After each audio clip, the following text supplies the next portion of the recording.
মৃত্যুর পর এক ফোঁটা চোখের পানি ফেলার মতো কেউ নেই পরিবারে। মা বাবা আর একমাত্র বড় ভাইকে হারিয়ে আকাশ সমান কষ্ট নিয়ে মানসিক ভারসাম্য হারিয়ে ফেলে সে। এরপর গ্রাম ছেড়ে যেখানে সেখানে ঘুরে বেড়ানোই তার যেন একমাত্র কাজ হয়ে দাঁড়ায়।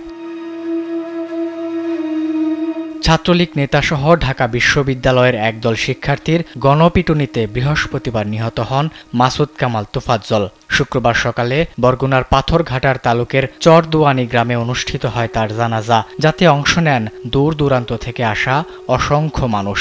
তোফাজ্জলের মৃত্যুতে হতবাক তার গ্রামের বাসিন্দারা। দূর অঞ্চলের মানুষ বোঝে নাই, আর ঢাকা বিশ্ববিদ্যালয়ের যে ছেলেরা কাজ করছে আজকে তারা পাশ্চাত্যের অক্সফোর্ড বলা হয় ঢাকা বিশ্ববিদ্যালয়কে, ওই কয়টা দুর্বৃত্ত শিক্ষার্থীর কারণে আজকে টোটাল ঢাকা বিশ্ববিদ্যালয় মান সম্মান, বিশ্বের বুকে মান সম্মান হারিয়েছে। এলো ভিশন মুশকিল আসান অফার। যে কোনো ব্র্যান্ডের পুরনো ফ্রিজ নিয়ে চলে আসুন ভিশন শোরুমে আর নিয়ে যান নতুন ভিশন ফ্রিজ 20% পর্যন্ত ছাড়। ওই ছেলে কয়টার আমরা ফাঁসি অথবা ওদের ফায়ার স্কোয়াডে গুলি করে হত্যা করা হোক, আমরা এই পাথরঘাটা বা বরগুনাবাসীর পক্ষ থেকে আমরা এই আহ্বান জানাচ্ছি আপনাদের মাধ্যমে। কারো কাছে বেশি এটা করতে হয়তো কিন্তু আমরা 50 টাকা দাও বা 100 টাকা দাও, এই বেশি ছিল আমার ভাত দাও, এ নিয়ে এই করতে। খালি ক্লাস 2 থেকে ক্লাস 10 পর্যন্ত লেখাপড়া করছি এক ক্লাসে।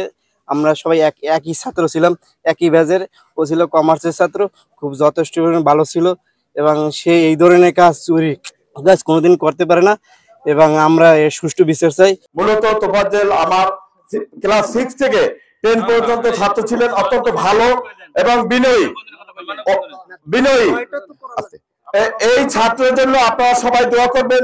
যেভাবে মৃত্যুটা হয়েছে আমরা কখনো এই কামনা করি নাই। তোফাজ্জলকে মানুষের হাতে এইরকমের পিটিয়ে মানুষে মারবে, এটা আমরা শিক্ষক হিসেবে কখনো কামনা করি নাই। তোফাজ্জল ভারসাম্যহীন মানুষ ছিলেন, কিন্তু সবসময় আমাদেরকে সম্মান করতো এবং দেখলি ধুলে নিত। এর ভিতরে এতটুকু মানবতা ছিল। যাই হোক, আপনারা সবাই তোফাজ্জলের জন্য দোয়া করবেন। ওর পিতামাতা নাই, ও এতিম একটি ছেলে ছিলেন। পারিবারিক কবরস্থানে মা বাবা আর ভাইয়ের কবরের পাশেই দাফন করা হয় তোফাজ্জলকে। মানসিক ভারসাম্যহীন সরল সোজা একজন মানুষের উপর গুটি কয়েক শিক্ষার্থী কিভাবে বর্বর নির্যাতন চালিয়ে হত্যা করল তা ভেবে চোখের পানি ফেলছেন গ্রামবাসীরা অনেকেই। সেই সাথে ঘাতকদের অবিলম্বে বিচারের আওতায় এনে সর্বোচ্চ শাস্তি নিশ্চিত করার দাবি জানাচ্ছেন তারা। যারা মারিয়ে ফেলাইছে, আমরা এলাকাবাসী সবাই আমরা এর সুষ্ঠু বিচার চাই, যেন তাদের এমন একটা শাস্তি হোক যেন আমরা এলাকাবাসী, মহল্লাবাসী এবং সবাই যেন বোঝে যে বিচারটা এভাবে করা হয়েছে আর মানুষ যেন সতর্ক হয়ে যায়, এভাবে যেন না করতে পারে।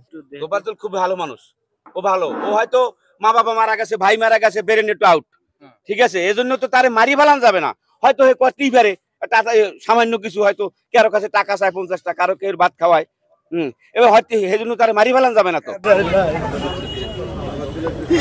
তো ভালো মানুষ বুধবার ঢাকা বিশ্ববিদ্যালয়ের ফজলুল হক মুসলিম হলে ঘোরাঘুরি করতে থাকা তোফাজ্জলকে আটকের পর গেস্ট রুমে নিয়ে যান কয়েকজন শিক্ষার্থী। সেখানে তাকে দফায় দফায় মারধর করেন তারা। এক পর্যায়ে তোফাজ্জলকে ক্যান্টিনে বসিয়ে ভাতও খাওয়ানো হয়। এরপর পুনরায় শারীরিক নির্যাতন চালানো হয় তাকে। বিশ্ববিদ্যালয়ের শিক্ষার্থীদের হস্তক্ষেপে মধ্যরাতে তোফাজ্জলকে নেওয়া হয় ঢাকা মেডিকেল কলেজ হাসপাতালে। পরে চিকিৎসক তাকে মৃত ঘোষণা করেন। মাসুদ কামাল তোফাজ্জল বরিশাল বিএম কলেজ থেকে বাংলায় অনার্স মাস্টার্স শেষ করে বঙ্গবন্ধু ল কলেজে অধ্যয়নরত ছিলেন। পাথরঘাটা উপজেলার কাঁঠালতলী ইউনিয়ন ছাত্রলীগের সভাপতির দায়িত্বও ছিল তার। এ অবস্থায় প্রেম ঘটিত একটি বিষয় নিয়ে মানসিকভাবে বিপর্যস্ত হয়ে পড়েন তিনি।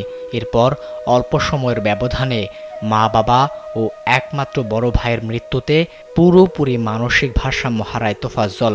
গত 2 থেকে 3 বছর তিনি প্রায়ই ঢাকা বিশ্ববিদ্যালয় ক্যাম্পাসে ঘুরে বেড়াতেন।